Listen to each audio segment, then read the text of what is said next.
Trump's Oval Office address, America is on the comeback. We're there for all intents. Bongino, yesterday our headline was resigned with a question mark. Today it's resigned with an exclamation point. He's out. And the Rolling Stones tour, speaking of being out for 2026, they've canceled it. Could this be the end? We'll talk about that. Welcome to the Jay Sheldon Show. That would be this guy. Thank you for being here, whether you're watching us live across 3 platforms now.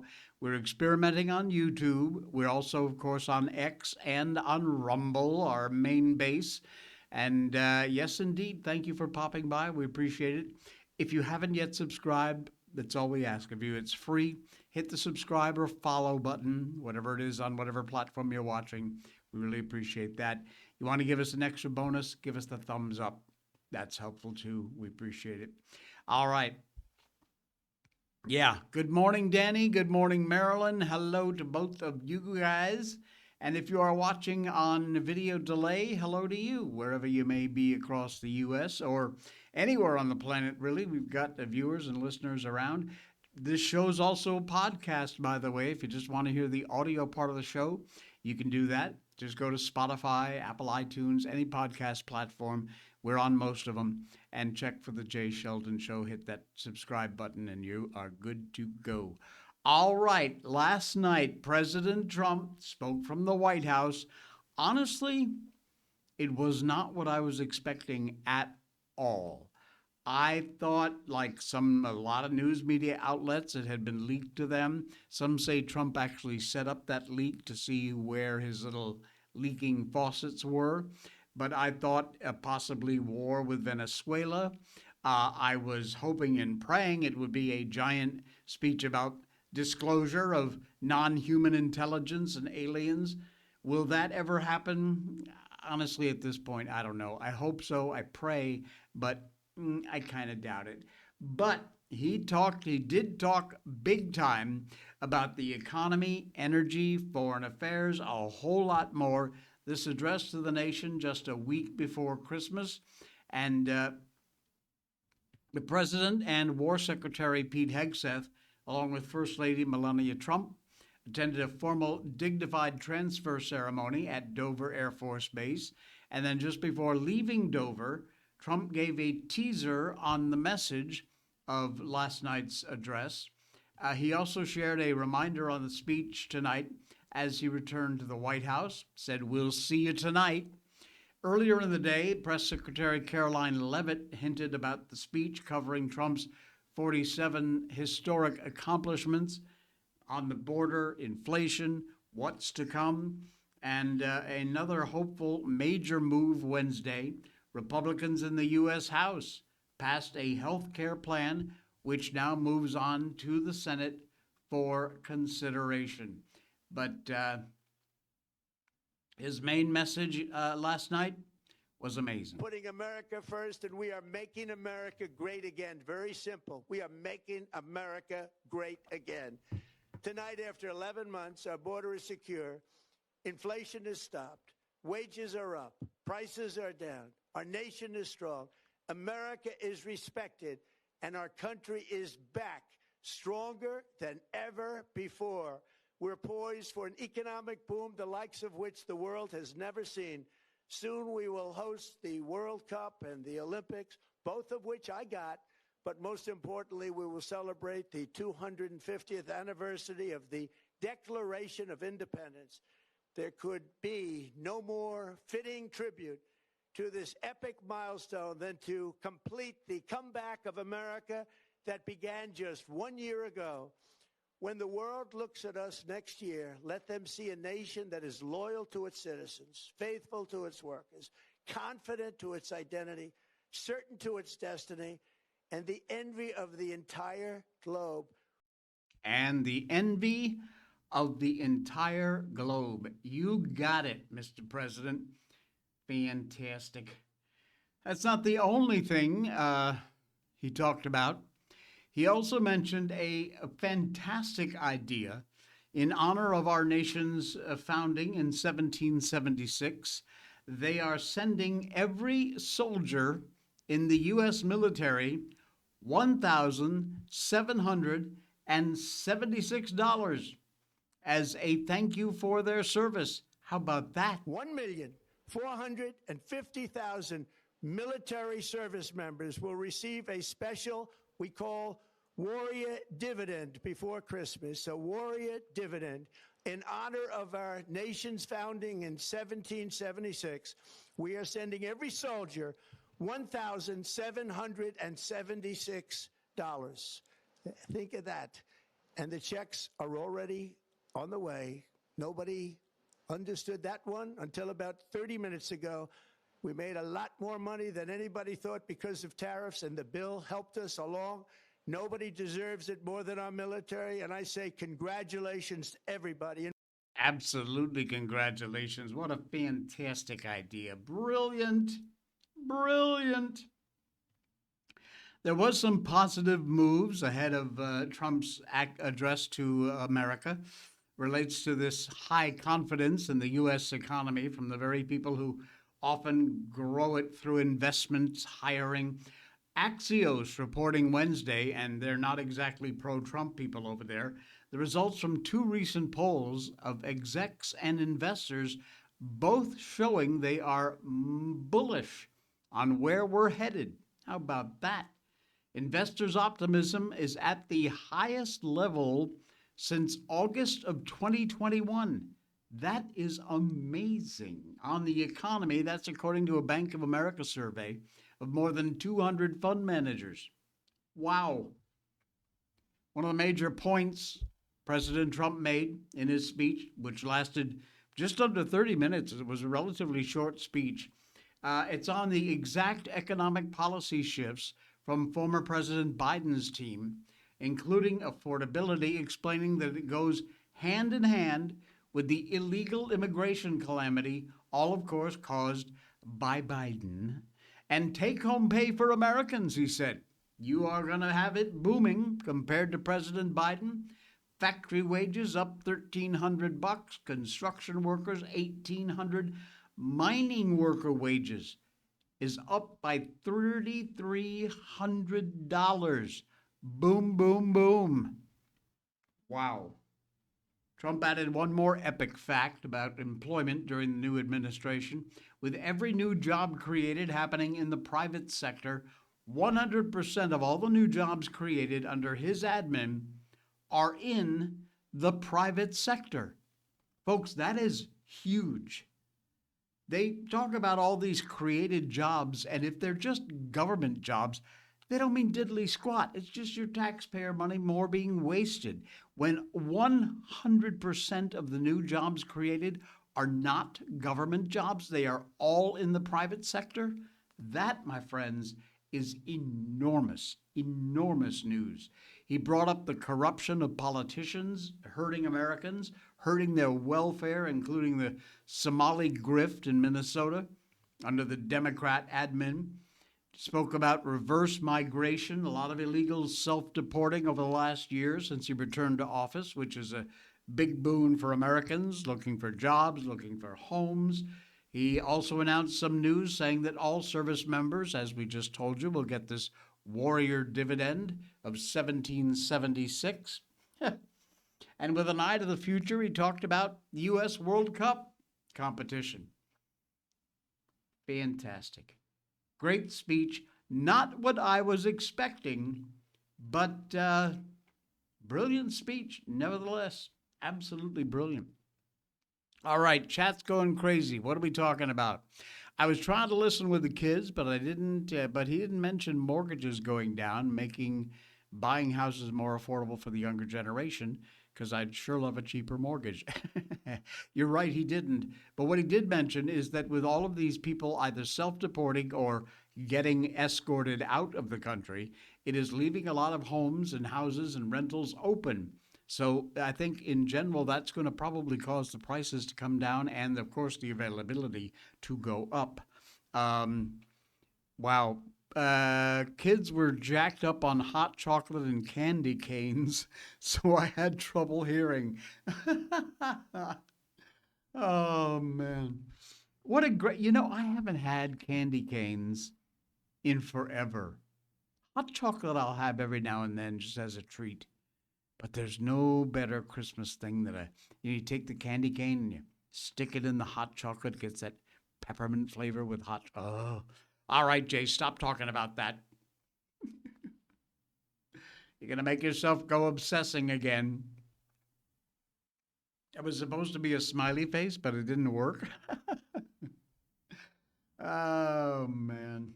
All right.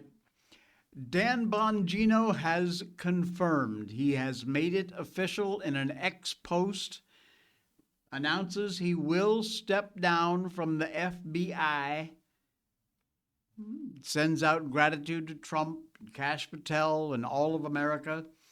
Deputy Director Bongino, former conservative commentator, of course, Secret Service agent Dan Bongino announced yesterday he's going to be stepping down from his current role as deputy director. He announced that on his official X account.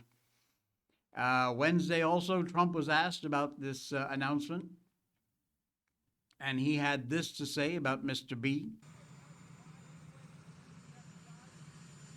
Oh, Dan did a great job.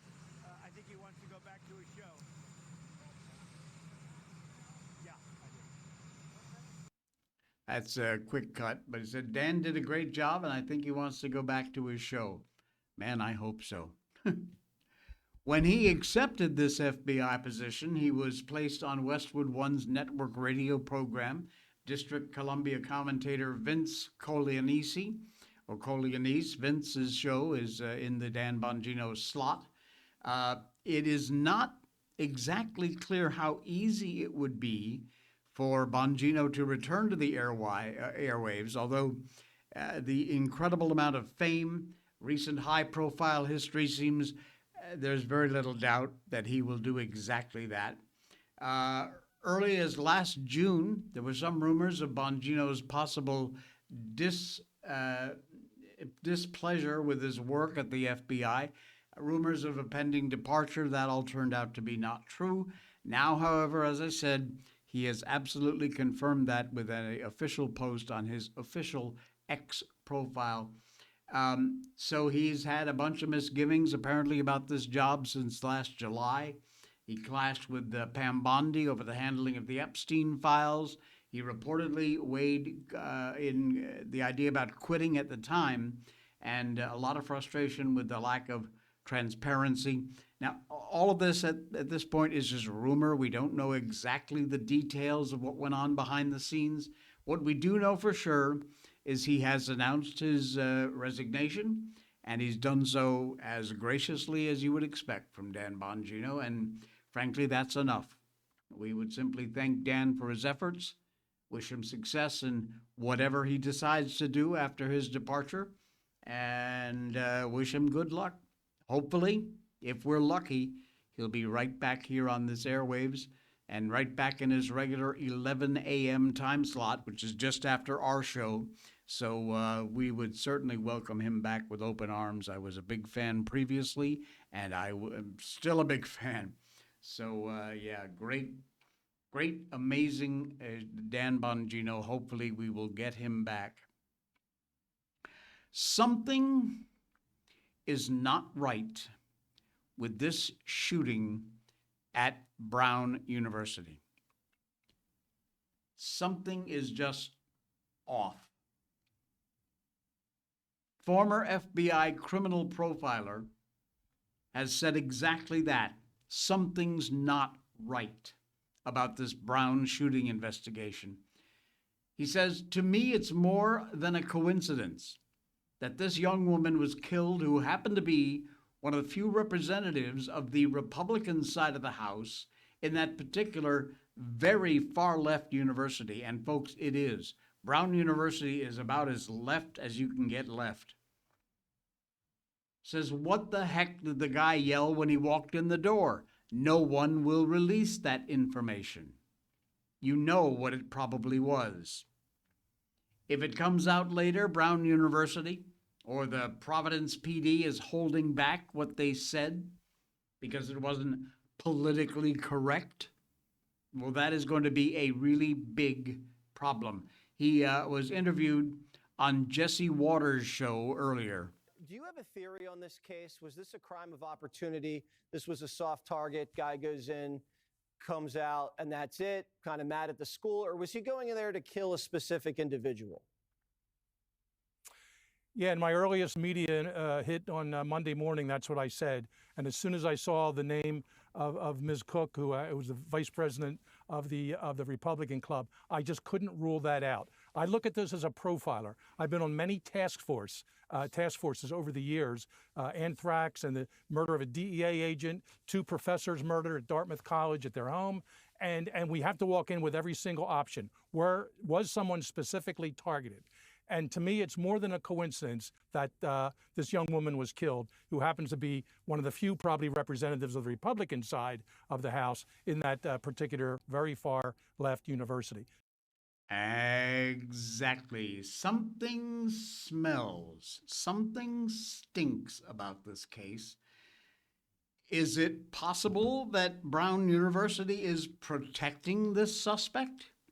'Cause they ain't talking about it much. That's for damn sure. Hang on just 1 second, because a little bit of a glitch here. So let's see if we can't call this up. The Brown University shooting, as you likely by this point know, resulted in 2 students dead, at least 8 wounded, and what has unfolded since the shooting took place almost now a week ago. What's it been, 5 days? It is a serious, focused manhunt?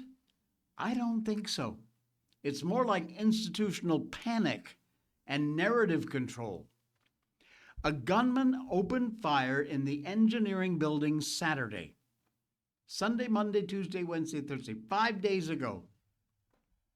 No named suspect, only grainy images of a person of interest.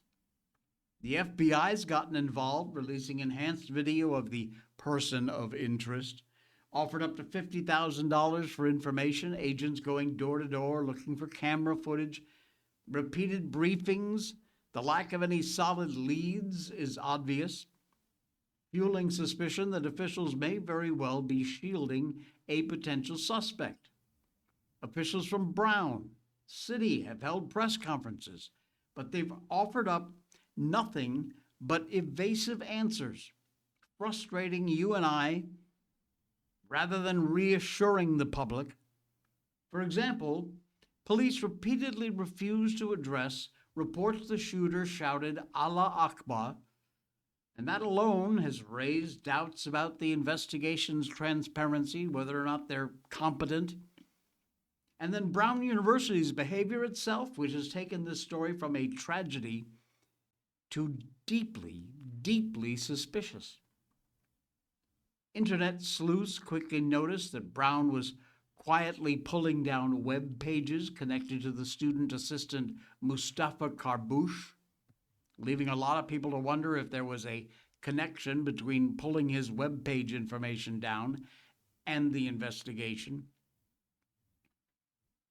Archived versions of those pages described Karbouche as a, here we go, queer Palestinian activist, a third-generation Palestinian refugee born and raised in Lebanon, a free Palestine and LGBTQ activist with preferred pronouns that the university prominently displayed in their website. As of now, law enforcement has still refused to name him as a suspect.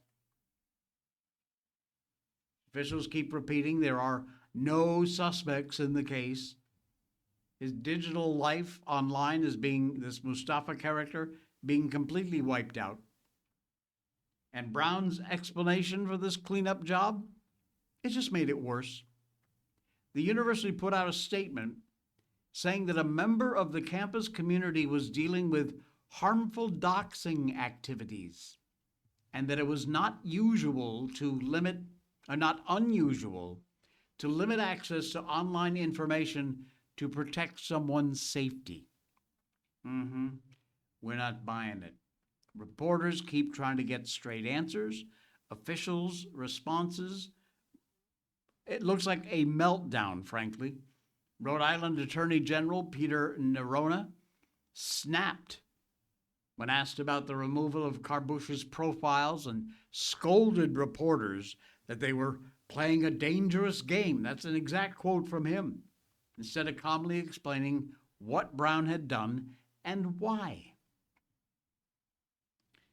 I mean, let's face it, folks, the modern left has spent years weaponizing the identity of mass shooters in order to score political points, blasting every incident that fits the white right-wing narrative, burying anything that goes against it. At the same time, there has been a disturbing rise in these high-profile violent incidents tied to fringe elements of the left and the LGBTQLMNOP community, especially trans shooters. What the hell is up with that? The media complex rushes to memory hole the moment any inconvenient facts happen to come out. Oh, we don't talk about that. Now, whether Karbush is connected to this shooting remains to be seen. We don't know. At the very least, seems to be a rather unorthodox method by the school and authorities to protect this guy's identity while they are investigating. And the most significant threat they face is an unapproved narrative. That's what they're afraid of. Something weird is going on with this Brown shooting. Whether we will ever get to the bottom of it, anybody's guess. Sad but true.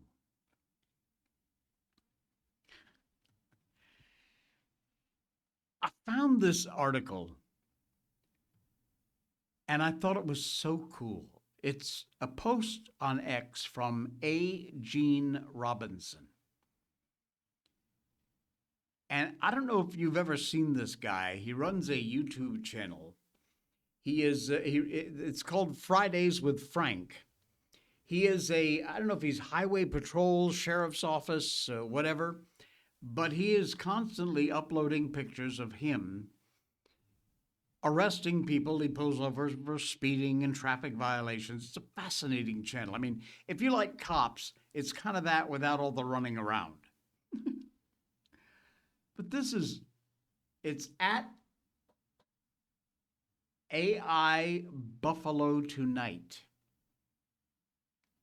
And he says he just watched a video that explains everything about where we are today as a society.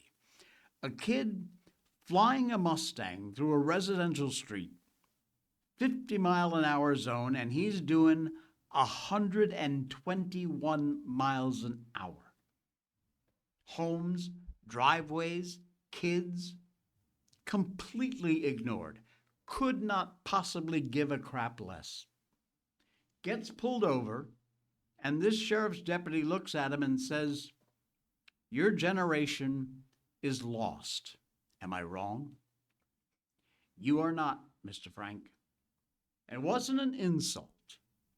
It was an observation, and a pretty accurate one at that. And this is what happens when feelings replace facts, when impulse replaces discipline, when consequences are treated like oppression instead of physics. Steel, the metal, steel, it doesn't care how you feel at 121 miles an hour. A pedestrian does not get a second chance because you were having a moment. Reality always collects its debts. These kids were not making decisions based on truth or responsibility. They're making decisions based on dopamine, validation, emotions. When a grown man who has scraped bodies off of asphalt for decades tells you something, like Deputy Frank, you should listen. Reality does not negotiate. It waits, and then it teaches. I want to play for you a little part of this insane traffic stop. Fridays with Frank on I'll take that. I'll take your driver's license just so I know who you are. Thanks. Up and out. Awesome. Put your hands right up here. So right now you're under arrest. All right. 2 Charlie 33, code 20. So, why in the name of God's green earth are you driving that fast? Turn right. Just lean right there. Baker 23, 2 Charlie 33. Do you have any idea what your top speed was? 120.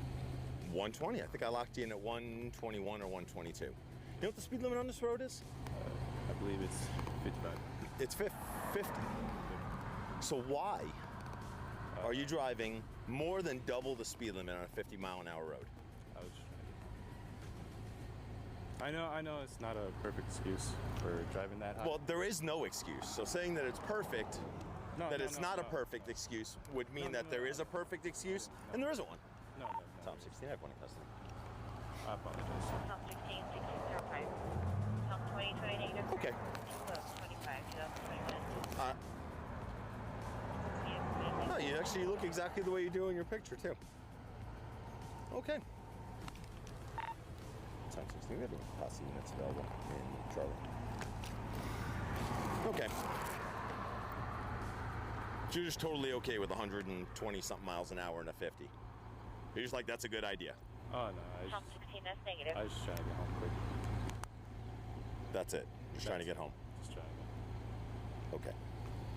You need to go to jail. That's what you need to do. You need to go to jail. Nice job, Deputy Frank. But you see his just couldn't care less attitude from this kid? 121 miles an hour in a 50 zone.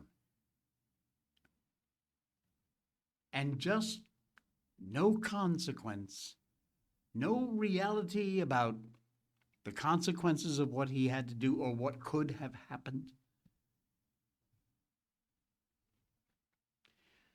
That generation, folks, I'm afraid to say, is lost. Lost. Unbelievable. Unbelievable. Danny says they need to show real-life videos of crashes in driver's ed. Show grieving families like they have for drunk driving, small children who are taken. They need scare factors in schools. And you know, they used to do that. Not anymore. Can you imagine if you tried to even propose that to a school board this day and age? Oh no, we can't do that. The drama, the trauma. The kids would be so upset. That's the point, you morons. Scare the shit out of them so they won't do these stupid things. You are exactly right, Danny. My daughter said her driver's ed teacher is a super chill and doesn't care. That scares the living hell out of me, and so it's my job now to teach her. And there you go, a teacher that apparently just really doesn't care.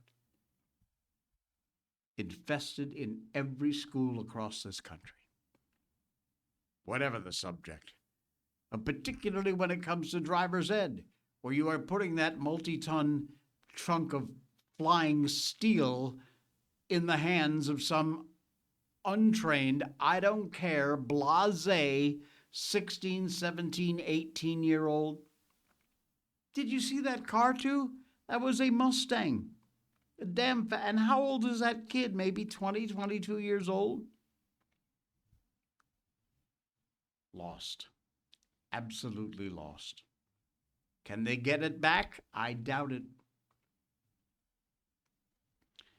Marjorie Taylor Greene, who has been in the news for all the wrong and right reasons lately, has finally had her bill passed. Her bill was to outlaw transgender surgery for kids. Thank you. And guess how many Democrats voted against it? Well, the House of Representatives has successfully passed this bill, which is designed to protect our kids across the country from transgender procedures. Yesterday, major step forward in codifying one of President Trump's campaign promises. The bill, called Protect Children's Innocence Act, passed 216 to 211. 207 Democrats voting against the bill, 4 Republicans.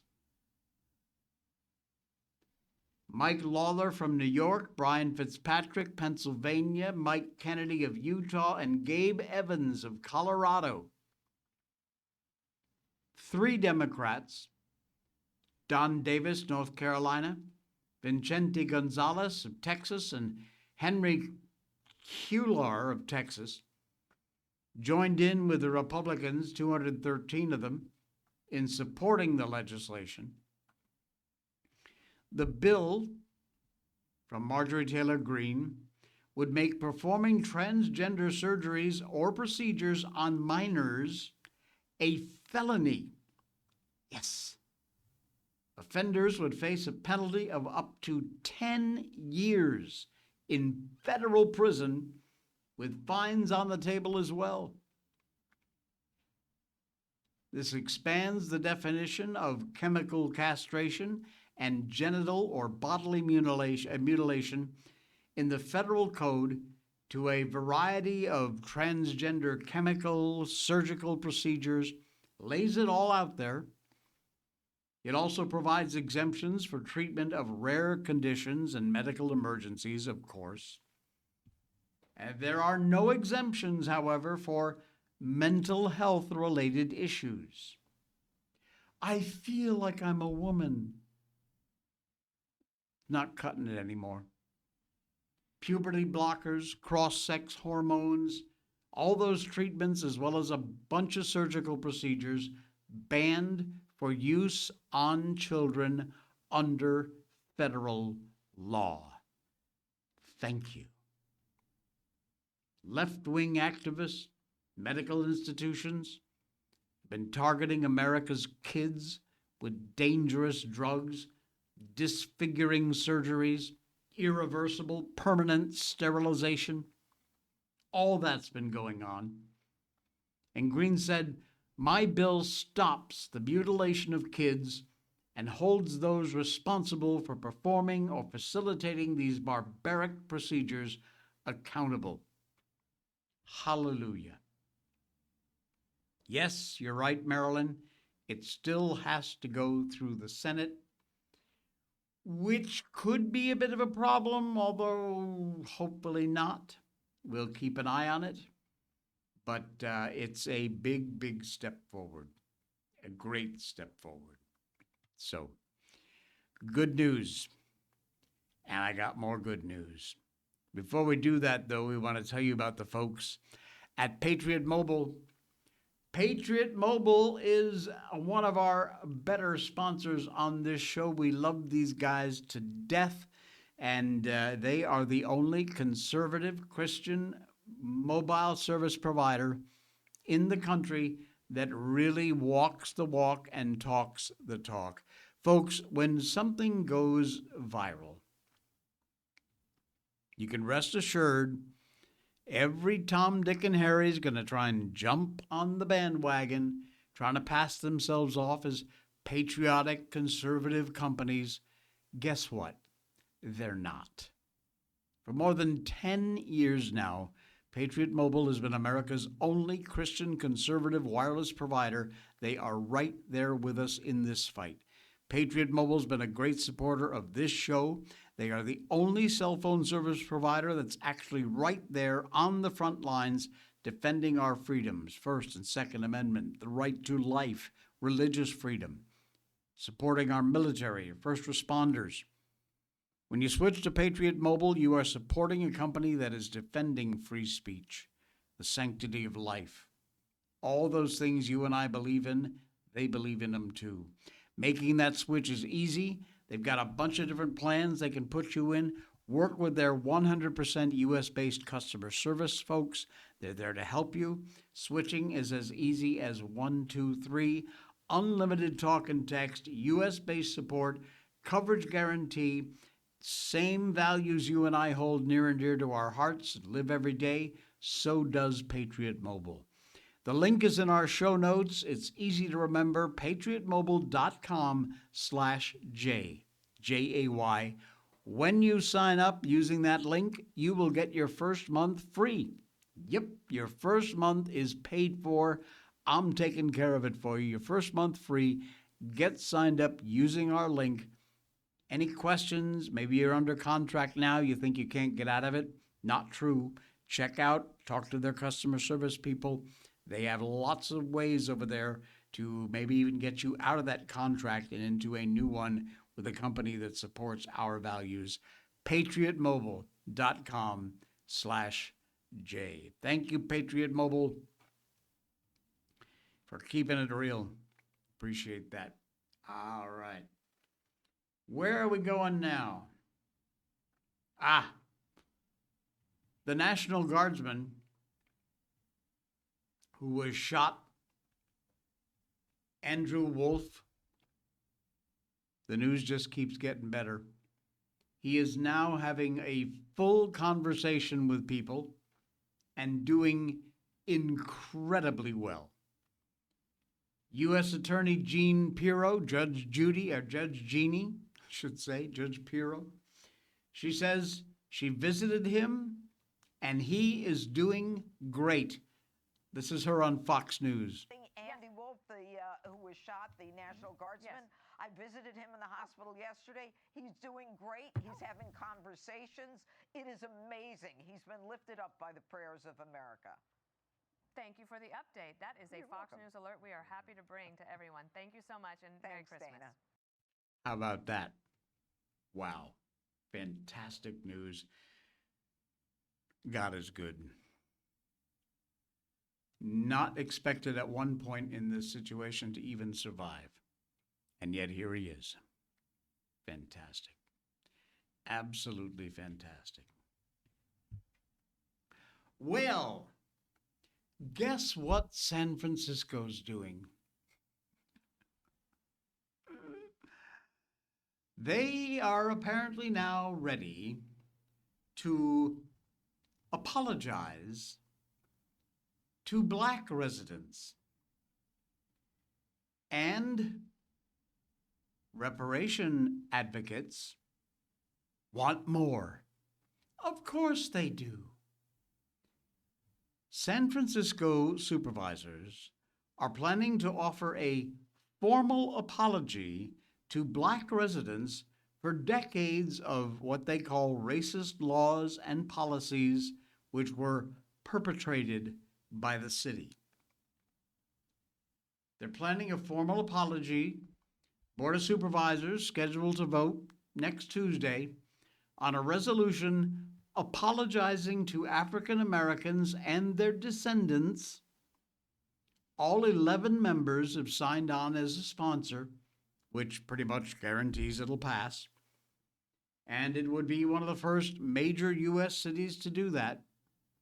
This resolution calls on San Francisco to not repeat the harmful policies and practices and to commit to making substantial ongoing systemic and programmatic investments in Black communities. There are about 46,000 Black residents in San Francisco. And Supervisor Shaman Walton, the only Black member of the board, said an apology from the city is very concrete and is not just symbolic, as admitting fault is a major step in making amends. Others say the apology is insufficient and they want more. Reverend Amos Brown, San Francisco Reparation Advisory Committee, said an apology is just cotton candy rhetoric. What we need is concrete action. Probably in the form of a check, right? Yeah. No action on any other proposals, although they're out there, including a proposal that every eligible Black adult get a $5 million lump sum cash payment and a guaranteed income of $100,000 a year to remedy San Francisco's deep racial wealth gap. $5 million lump sum and $100,000 a year. Mayor London Breed, who is Black, stated that she believes reparations should be handled at the national level. She is under a huge budget crunch right now, so that ain't going to help. Eliminated $4 million for a proposed reparations office and cuts this year. $5 million lump sum payment and $100,000 a year, just as a cherry on top. And I'm sorry, apologizing for what? Seriously?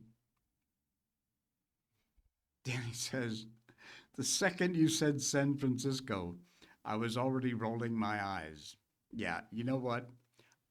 I do that whenever I'm putting this show together, either Florida man, California, or San Francisco. And of course, lately also Minnesota. It's like, oh God, what is it this time? Unbelievable. Wow, look at this. Could this be the end of Keith Richards' memes? The Rolling Stones have canceled their 2026 tour. You've all seen the memes, I'm sure. We need to start worrying about what kind of world we're going to leave for Keith Richards. For every cigarette you smoke, God takes an hour from your life and gives it to Keith Richards.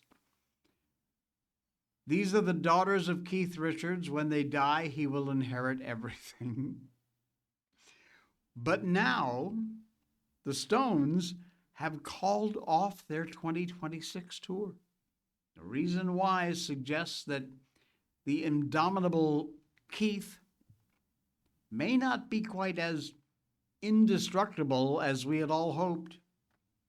Vanity reporting just a couple of days ago that the Stones released their first album in 1964. Wow. Joe Biden was a student at the University of Delaware. Pelosi was just a year out of college. They've called off plans for their 2026 stadium tour of the UK and Europe. This appears to be related to physical difficulties that Keith Richards is suffering. Now, we make a lot of jokes. I wish him well. The man is an absolute concrete pillar. Cannot believe he's 82 years old today. Happy birthday, Keith Richards. He is only a year younger than old Joe Biden. Apparently, Richards is not able to commit to the rigors of another tour. Live dates in recent years have shown he's been facing a lot of challenges because of his battles with arthritis, which he called benign. Said it's forced him to change his style of playing. A lot of notes Richard was fine in performing during a brief 3-song performance at the Soho Sessions in New York last month. But 3 songs is a much different proposition than a multi-country, multi-week tour. So they've canceled it. Sun quoted an unnamed American music critic saying the Rolling Stones had all the big promoters throwing loads of ideas and dates at them for next summer, 2026. But when they properly sat down to discuss this tour, Keith Richards said he didn't think he could commit, and he wasn't keen. They properly sat down to discuss the tour. He said a big stadium tour for over 4 months just wasn't something he thought he could handle. Meanwhile, some other unnamed spokesperson for the band said the band were looking to tour earlier this year, but they couldn't make it work either. It's hard for their fans, but the Stones will get back on stage when they're good and ready. Interesting. Maybe they will, but the realities of old Father Time do not go away. They ultimately catch up with all of us, even Keith Richards. The Stones have toured nearly every year since the 2000s. That's 25 years plus. Increasingly small itineraries. Jagger, Ron Wood, Richard Jagger is 82, Ron Wood is 78, and of course Richards. The original drummer Charlie Watts passed away back in 2021, replaced by longtime Richards collaborator Steve Jordan. Would they go out without Keith Richards? It'd be like touring without Jagger. I'm not sure that would even be possible, but it just wouldn't be the Rolling Stones anymore. It's Paul McCartney and Ringo Starr doing a tour and calling themselves the Beatles. No, you're not.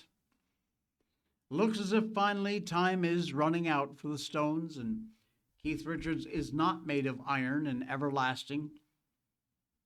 End of an era may very well be in sight, which is kind of sad. I was never a huge Stones fan, but their older stuff, love it. The age of rock and roll giants drawing to a close. There just are very, very few of these guys from way back when who are still around, not to mention still performing.